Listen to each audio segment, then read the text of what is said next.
रावलपिंडी के अडियाला जेल के सुप्रीडेंट ने पाकिस्तान तहरीक इंसाफ के pattern in chief Imran Khan को मैसर सहूलियात से मुतालिक वजाहत जारी कर दी।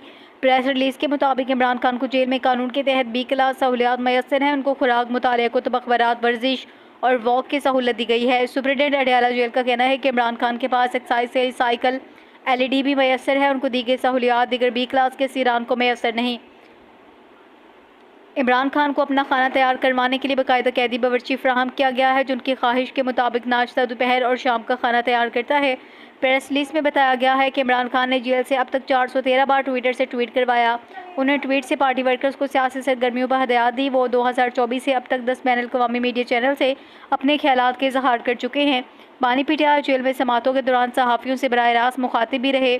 उनसे गुज़श्ता 3 माह में 86 सियासी लीडर्स, फैमिली मेम्बर्स और वकला ने मुलाकातें की। इमरान खान से मुतालिक सोशल मीडिया पर फैलाई जाने वाली अफवाहों में कोई सदाकत नहीं। उनके साथ जेल में कोई इम्तियाजी सलूक रवा नहीं रखा जाता।